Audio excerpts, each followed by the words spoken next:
Good morning, you guys. Yes, my coffee is in a wine glass because I feel very special today. We are actually going to talk about your reluctance to eating healthier and to making healthier choices today. I've been watching your posts and I've seen one too many of you guys out there talking about how difficult it is because you can't do everything that you want to do and you're just going to buy a bigger size. And just before you start thinking, oh, she's talking directly to me and she's calling me out in front of everybody. Oh, you have no idea how many of you have done this recently. You have no idea. Hence why I am including this, because these lives are all about helping you improve your health, specifically improve your gut health so that the rest of your world is much easier, much healthier. You get rid of all your aches and pains. Well, majority of them, as many as we can get rid of at least.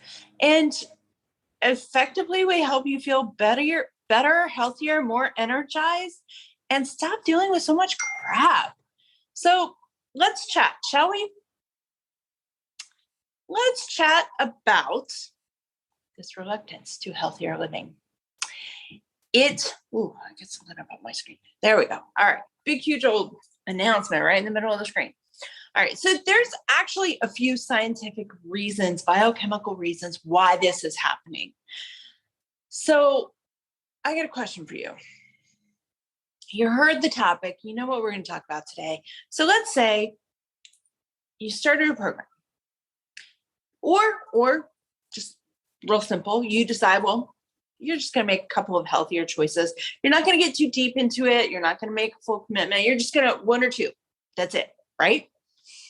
And then a couple of days go by, you're doing great. And then all of a sudden, you go right back to your old MO or your usual MO, depending on how long it's been. It's normal, you guys. It is. You're trying to overcome habits that have been instilled sometimes over an entire lifetime.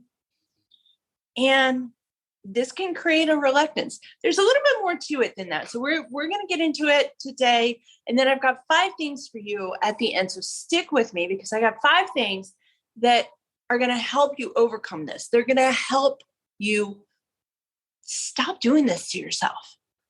Because majority of you get out there, you work for 2 to 3 weeks, hardcore on something that improves your health. You feel so much better.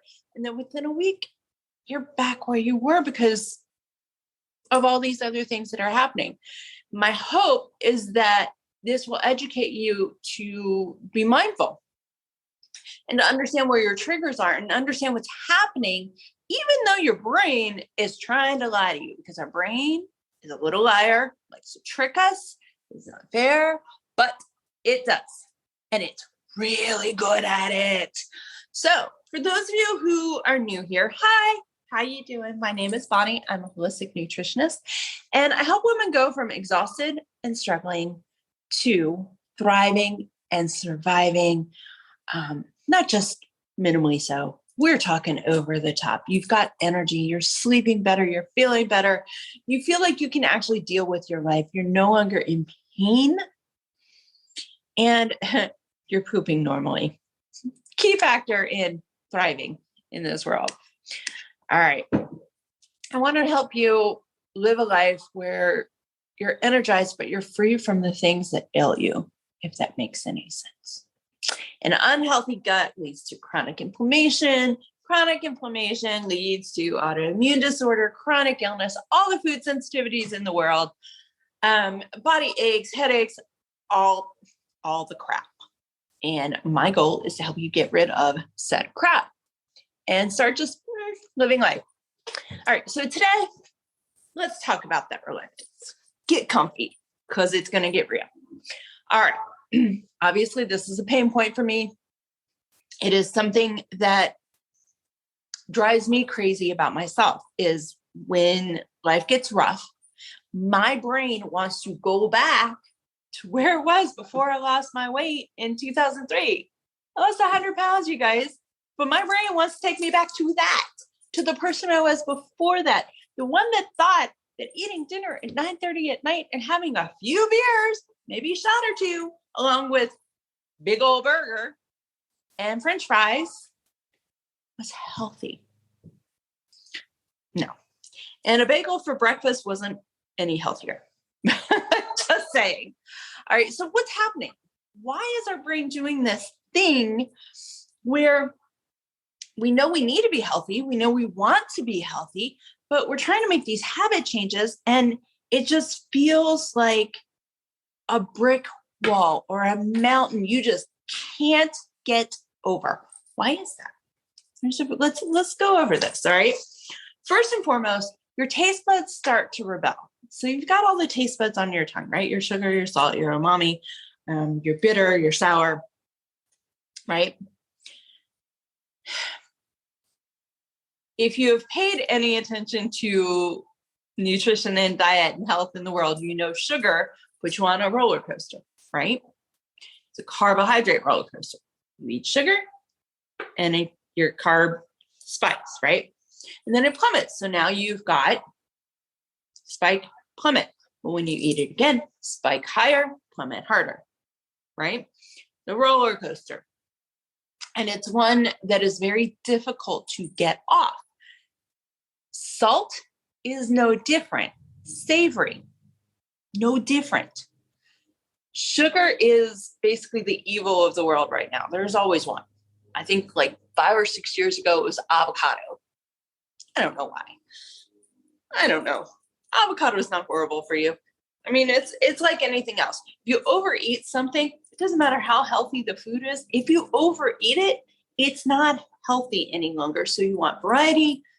You want everything in moderation, including your indulgences and treats. This is how we overcome your taste buds. Your brain hates change.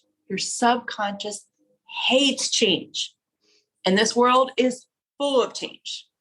It's ever changing. It's like a constant, especially now with technology. I mean, my God, you've got TikTok, and Reels, and those are 5 to 8 seconds typically. Especially now, marketing's come out to say that a 7-second TikTok or Reel is much more effective than the 1.5 or 3 minutes that you're allowed. I think TikTok's at 10 minutes now. I don't know. I don't have that function. I wouldn't use it anyway, at least not yet. But, our brains we're trying to get our brains used to that change, to those triggers. And our subconscious just quite simply hates change. And when your taste buds decide that it wants something, that this is going to trigger that pleasure sensor in your brain, because your brain likes pleasure. Your brain hates change, right? But if you give it something that it enjoys, then it wants more. So if you're now going, well, wait, that's kind of the definition of addiction. Yes, it very much is. And it's part of our pleasure center. For some of us, it tries to take over more and can really overwhelm something that's how addiction is created, whether it's from food, drugs, habits. It's the pleasure center is where it all comes from. Now, on top of our brain, on a completely external platform, you've got the food industry, who has over time actually used scientists and chemists to make sure that their food tastes delicious, that it's consistently delicious, so that our pleasure sensor is triggered for us to want more of said food. See the cycle? Pleasure center is triggered. Now it's out of your system. Now you want more. Pleasure center is craving until you have it more. And it's like the sugar roller coaster. It just gets more and more intense, because once you meet that pleasure in your subconscious, then now you've set that bar. And the only way to receive that pleasure trigger again is to increase it. You feel where I'm going here? So when you're learning about the science of addiction, diet and healthy lifestyles are no different. We need to understand how our brains work, the things that we have been given, the triggers in our world, external and internal, so that when we want to make changes, when we want to improve our lives and our health, whether it is because of a medical reason or just simply because our genes don't fit, understanding the way that our brain is working allows us to consciously make decisions, make choices, so that subconsciously those start seeping in, and then over time will become natural. I'm always talking about how eating healthy and healthy lifestyle is easy. Yes, getting there is a journey. Some of us take longer to get there. All right. The food industry does not help us out. That doesn't mean you have to eliminate it completely. It just simply means that it doesn't help us out. That's all there is to it. So you've got your taste buds rebelling. You've got your brain who hates change. You got the sugar and the salt roller coaster, sometimes the savory one. And then you've got the food that has been manufactured to taste good, to trigger said responses. Then you have the convenience factor. Our lives are busy. Every single one of us is busy. COVID shutdowns and the pandemic didn't make it any easier, because now many of you whose kids went to school on a regular basis are now homeschooled versus going to school. Even several years later, many homes have decided that the children should stay homeschooled just because they simply do better. You know, it's healthier for their mindset. It's healthier for their emotional well-being, for their physical well-being, that there's some interaction and social, stigma, but for whatever reason, individual choice in majority of homes has been to homeschool, right? And continue to do so. So now you've got convenience, you've got comfort, your life is busier than it was several years ago. And with everybody home, how do you make sure everything is healthy, cooked, prepped, especially when they're going to school and the guardians in the house and the parents in the house are all working? There's a convenience factor there. There is a comfort level there. If your brain is comfortable, it doesn't want to change. Who wants change? You get comfy, you get pulled in the couch. You really want to get up from that couch, right? Cost. It has been put out there that the cost of eating healthy is increasingly expensive. That does not mean there are not alternatives. And that's one thing I definitely wanted to chat with you about today, because if cost is a factor for you, there are a couple of things you can do. Make sure that the fruits and the vegetables that you're buying are mostly fruits and vegetables that you can regrow. You can grow so much in a windowsill. These suckers right here. Okay, so let me just tell you a little story about my little puppy plants. Okay, see this little sucker here? It's going to be a couple years, so maybe not do this, but just as an example. My sister was trying to grow lemon seeds, and like you clean them off, right? Clean the outer coating. Then you put them in a wet paper towel, put them in a Ziploc, and you tape them to the window. So I figured, well, that seems easy. I'll do it. If you follow me for any length of time, you know that I don't grow things well. I'm not a very good gardener. The whole paying attention to your plants thing. So anyway, she grows this wonderful little sprout, right? They're huge compared to this. And I go and look back and I'm like, yeah, mine are all moldy. I'm just going to toss it. And I go and look. And there's a seed that really wasn't doing anything, which is how I ended up with this little dude. Because all of a sudden I got a little sprout, right? So I have 2 little lemon seeds. I water them, I think once every 4 or 5 days. I don't know. My plant app tells me when to water them. And yes, I have a plant app that tells me what to do. These are just an example. In several years, I will have lemons. I I obsess over lemons. So this is fabulous for me. This is just one example. Romaine lettuce, butter lettuce. You know the lettuce that you buy in the container? It's got the roots underneath of it. Take it home, put the sucker in a wet paper towel, wrap it up, put it in a cup like this, so that it's got water in it, right? Something that keeps that moisture there. Put it in the fridge. You will be able to regrow those plants. Put them on the windowsill. Onions, garlic, carrots, potatoes, they all grow so quickly. I have a video out, and it's been a while, so I'd have to find it, but I'll see if I can find it. I'll put it in the show notes down below. And it's regrowing romaine. You can regrow spinach. You can regrow so much. If you just go into Google and put regrow produce, you will find a lot. So if cost is a factor, regrowing your food is a way you can get around it. Buy it once, make sure it's organic when you buy it, okay? If cost is a factor, I'm going to tell you right now, just buy what you can. A lot of times farmers markets, yes, it's a pain to get to, but a lot of times farmers markets are cheaper.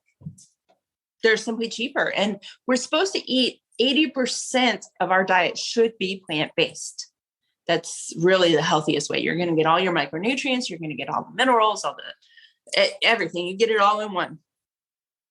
And in doing that, it feels like it would be more expensive. Starting would be expensive. Trying to make sure everything is organic would be expensive. Another suggestion for you is the Clean 15 and the Dirty Dozen. Okay. There's a company that puts out this list every single year, and I'll link it below. And what it is the Dirty Dozen are the foods that have the highest pesticides on them, right? Or in them. And those are the foods that you really, really want to make sure that you are eating organically. All right. Which is why I'm saying farmers markets are an excellent source, because a lot of the farmers who are local, a lot of smaller farmers, they can't afford the time or the financial commitment to receive an organic certification, despite the fact that they're growing all of their food organically.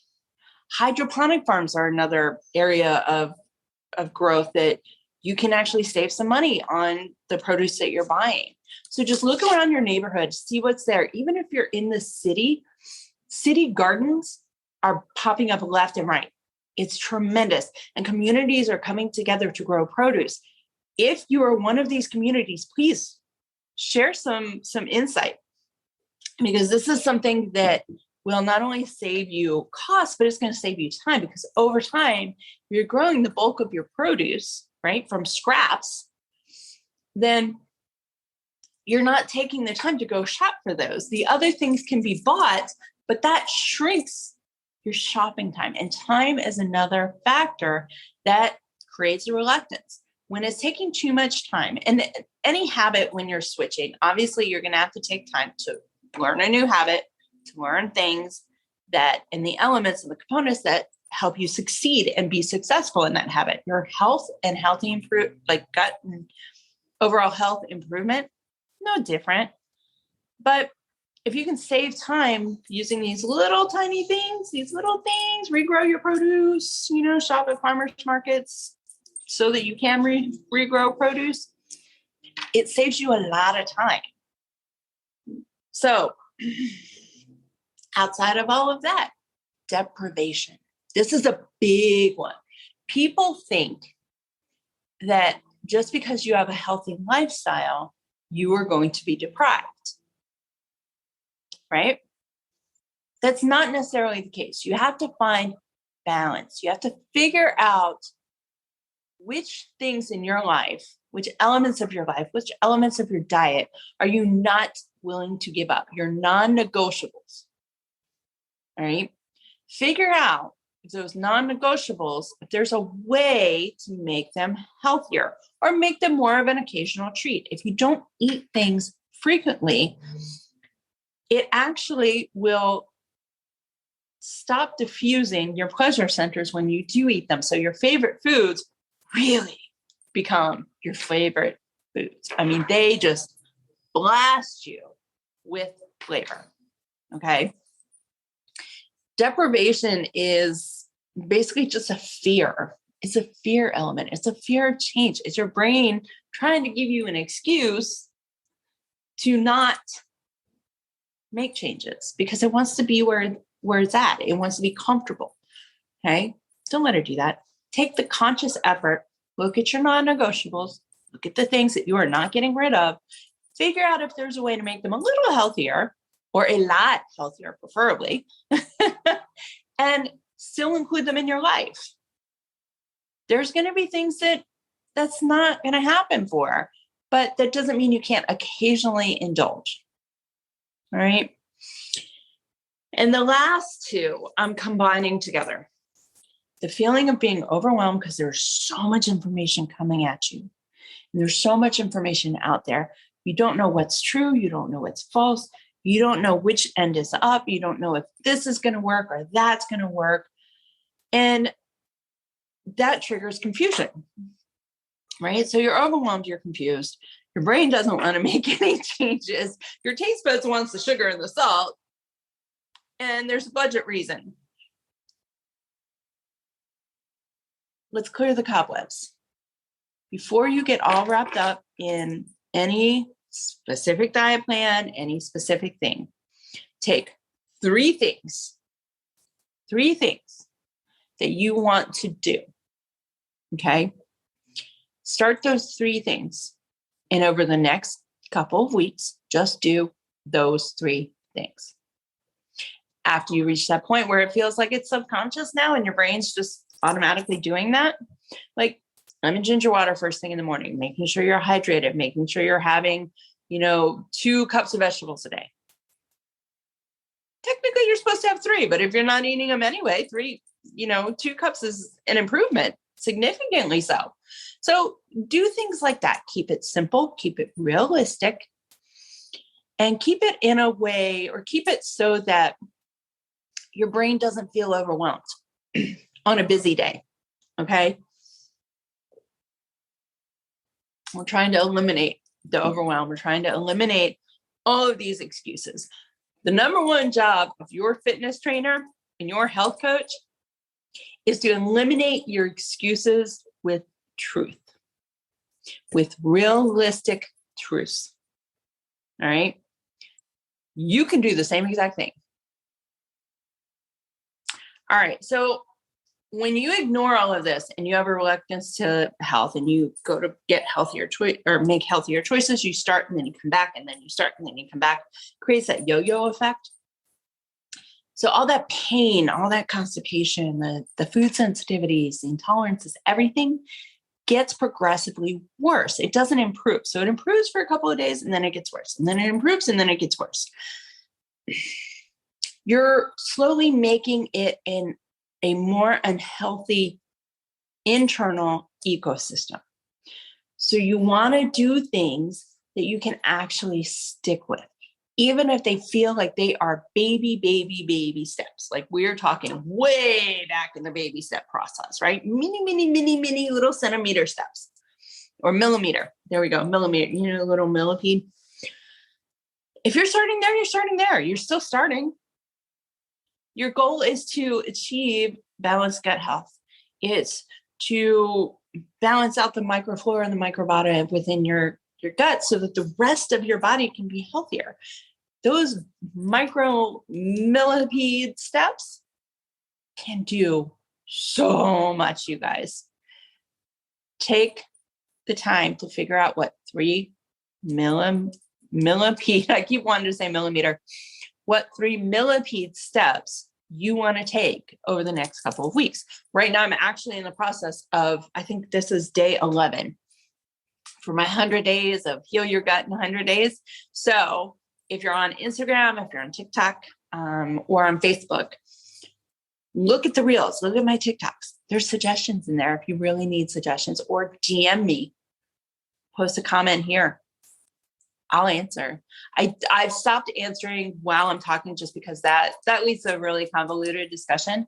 But as soon as I get off, I go and I check all the comments, and I continue to monitor notifications throughout the week. So if you get a comment or a question and you're watching this on replay, pop it down below. I'll help you figure it out. I have an initial consultation as well. So we can sit there, we can map out a whole 3-6 month, year-long program for you. Even if you don't work with me, my goal is to keep you healthier or to get you healthier. So, I mean, if that's what we need to do, then let's do it. Sound good? There's a link below so you can schedule that appointment, or you can just DM me directly or post a comment. One of the three. All right. So now that you know what's triggering this reluctance, what do you do about it? I got 5 things for you. Okay. I'm going to tell you what they are, and then we're going to go through them. I want you to think outside the box.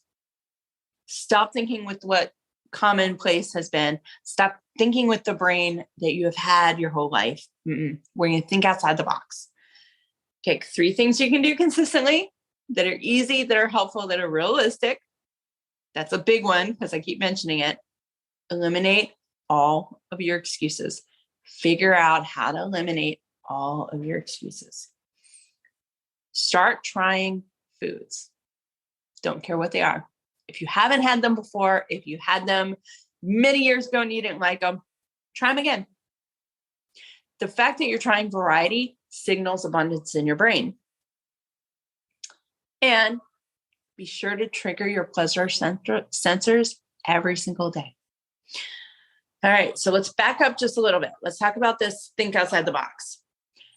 This is the place where you need to learn to listen to your body. Be mindful of cravings, be mindful of symptoms you're dealing with, sweating, cold, sweaty, clammy palms, the cramps, the sensitivities, the issues with elimination, the issues with your digestive system, headaches, foggy brain, blurry vision, ringing in your ears. Those are all signs that something's out of whack.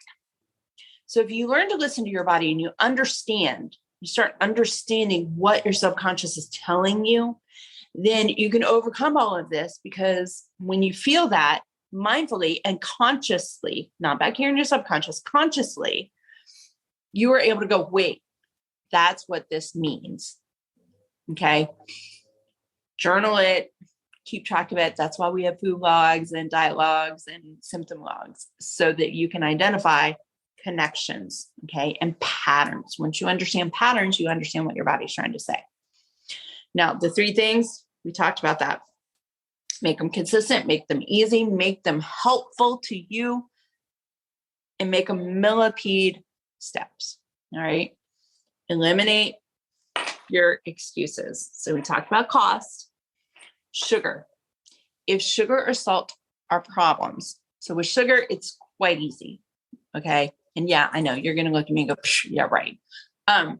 Sugar is actually pretty easy to overcome. It is one of the harder addictions to overcome, but it's actually pretty easy. You want to have on hand at all times the sweetest fruits on the planet for you. Pineapple, grapes, what's another one? Mango. The tropical foods are amazing. Strawberries, blueberries, things like that. Anything that you taste and think, oh my God, that's sweet. That's what you want to have on hand. When you have a sweet craving, that's what you eat. Yes, you're going to overeat fruit at some point. It's just going to happen. But overeating the fruit is much healthier than overeating the added sugar. And over time, it helps your brain shift. So now your sugar cravings are not on a roller coaster. It's actually slowed the roller coaster down, and it's starting to create this glycemic balance. All right. If you feel deprived, a couple of things that you can do. The very first tip that I found that is especially helpful across the board is enjoying 1 ounce of dark chocolate a day. It is much more than you think. Go look it up. You will see. If you walk into the grocery store, there's chocolate bars, dairy-free chocolate bars called Humans. Half the bar is this big, half the bar is 1 ounce. it is more than what you think. If chocolate's not your thing, take whatever is your thing and eat mini doses. And yeah, I said doses, mini doses every single day. Don't indulge, mini doses. Okay. If you have to, freeze it, pull out mini doses to defrost each day. And make sure that whatever you are eating tastes good. Don't eat cardboard. We don't need to eat cardboard anymore. Don't eat cardboard. No. That's kind of where the trying new foods comes into play. Is when you're trying new foods, your taste buds are thrown for a loop. It's kind of like throwing a whole bunch of marbles in the air, and then now you have to reorganize them, or playing 52 pickup, right? Now, with your pleasure sensors, that's a little bit different. Yeah, you can get it with food, but you can also get it through activity. So a 15-minute walk, 30-second dance party, anything that you do that's kind of intense for about 3 to 5 minutes, exercises, they release endorphins. Those endorphins also help to spark the release and the increase of dopamine production as well as serotonin, which are our happy hormones. They make us happy. They make us feel happy. So if you can trigger those, happy equals healthy to our brains. Trigger the happy hormones, your brain craves healthy foods. It's a natural instinct that all humans have. Might be buried way, way, way down deep, but it is a natural instinct that we all have. So trigger your pleasures, start craving healthier foods. And the more often you do that, the greater that becomes, the more intense those cravings come. So the last thing I want to leave you with is this statement. The happier you are, the more satisfied and fulfilled your brain feels. That releases the desire to stick with healthier choices versus the desire to ditch them and go back to what's comfortable. So the more frequently you do this, the more consistent you are, it makes a difference. So what's your time frame? I like to know time frames. So here you go. You ready? 3 days to shake up your brain. 7 to 10 is where healing kind of starts to happen. Your brain's kind of wavering a little bit. 14 to 21 days. Your brain's not completely sold, but it's acting like it is. You hit 90 days and now it's sold, but you got to get through all the activities and the holidays and the things that happen in your world. So it usually takes about a year to cement everything. Now, that does not mean that there aren't going to be situations and elements and things coming into our lives that can trigger us to go back. They're still there. They don't ever really go away. Having a strategy in place long before that happens, where you know, okay, if something happens, I'm going to give myself 3 days, or I'm going to give myself 3 weeks. You know, life hits me in the gut to this intensity level. I'm going to give myself 3 weeks. I'll get back in check, right? Even halfway, have a strategy in place, right? And then from there, you can rebound really well, and you can stick with this. And that reluctance to live a healthier lifestyle, the reluctance to make those healthier choices in your diet, they basically dissipate to the point that over time and consistency are gone. Like if you practice this for 5 to 10 years, they're gone. They're gone. It's much easier to go back to something that has been cemented. Now, if you're listening to me and you're almost 50, right? And you've had these choices up until this time, and now you're trying to be healthier, you're overcoming a lot. Give yourself some kudos, first of all. But remember, you're overcoming a lot. So you want to make sure that anything that you choose moving forward helps your conscious brain talk to your subconscious brain, right? You're consciously retraining, reprogramming your subconscious. Don't forget that. When you get frustrating moments, when you have a day where you feel like you let it all loose and, oh my God, I might as well give up now. Your conscious brain is working with your subconscious brain. Okay. conscious brain, reprogramming your subconscious. That takes time. All right. So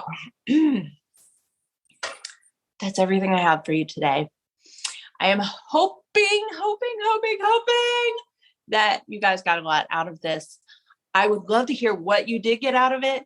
If any of this helped, if there was any components of it that really stuck out in your brain, let me know. And on top of that, let me just reiterate those 5 things that you should do when you feel like your subconscious is trying to stop you from making healthier choices. Ready? Think outside the box. You can redo this anytime you want. Think outside the box. Pick 3 things that you can consistently do that are easy, that are smart, and that are realistic, and that are helpful. Eliminate all your excuses, whatever they come up to be, eliminate them. There's always